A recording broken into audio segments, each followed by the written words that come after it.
उद्धव ठाकरे गेल्या 2 दिवसांपासून नाशिक दौऱ्यावरती आहेत आणि या नाशिक दौऱ्यामध्ये आज त्यांची जाहीर सभा नाशिकच्या या अनंत कान्हेरे मैदानावरती पार पडणार आहे।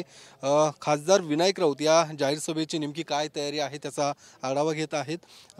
सर, उद्धव ठाकरे आज राज्यव्यापी अधिवेशन पार पडलं आणि संध्याकाळी आता जाहीर सभा पार पडणार आहे। तुम्ही या सगळ्या सभेचा आढावा घेत आहेत, काय नेमकं कशा पद्धतीने प्रतिसाद असणार या सभेला? सभेची तयारी तर जयत झालेली आहे।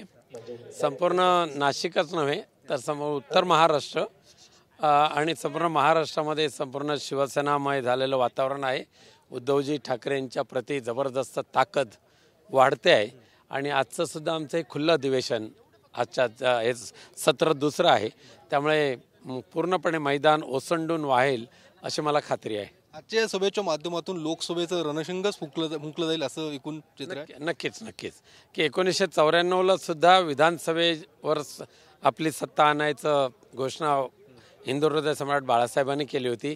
आज योगायोगाने 30 वर्षानंतर 2024 साल आहे आणि आजच्या या सभेमध्ये सुद्धा येणाऱ्या सगळ्या निवडणुकांमध्ये शिवसेना आणि आघाडी गटाचे आमदार, खासदार, जिल्हा परिषद सदस्य, नगरसेवक हे सगळे निवडून येतील असा निर्धार आजच्या सभेमध्ये केला जाईल।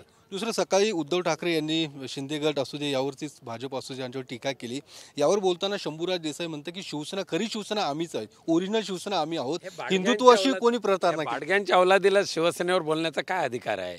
यांचं आयुष्य किती शिवसेनेतलं आणि त्याने आम्हालाच शिकवायचं? बाडगा अधिक कोडगा असतं त्याच्यातला शंभूराज आहे। शेवटचा प्रश्न, सातत्याने ठाकरे गटातल्या लोकांवरती कारवाई केल्या जातात, ईडीची कारवाई असू दे की एसीबीची कारवाई असू दे। उद्या रोहित पवारांना जी नोटीस आली होती त्यांना सुद्धा हजर राहण्याचे आदेश देण्यात आलेले आहेत। शरद पवार स्वतः त्या ठिकाणी जाणार। यामध्येच पक्षप्रमुख उद्धवजी ठाकरे यांची शिवसेना किती मजबूत आहे हे दिसून येते।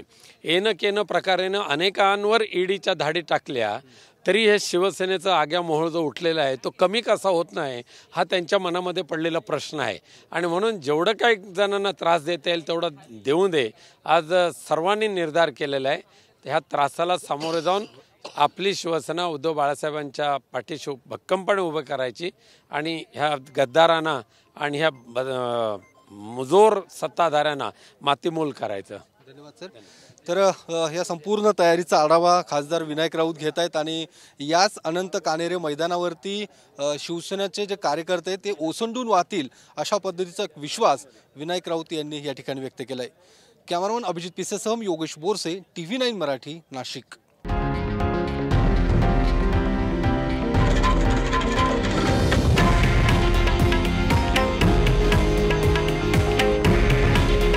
हे आहे देशातील नंबर 1 न्यूज नेटवर्क आणि आपण पाहत आहात TV9 मराठी।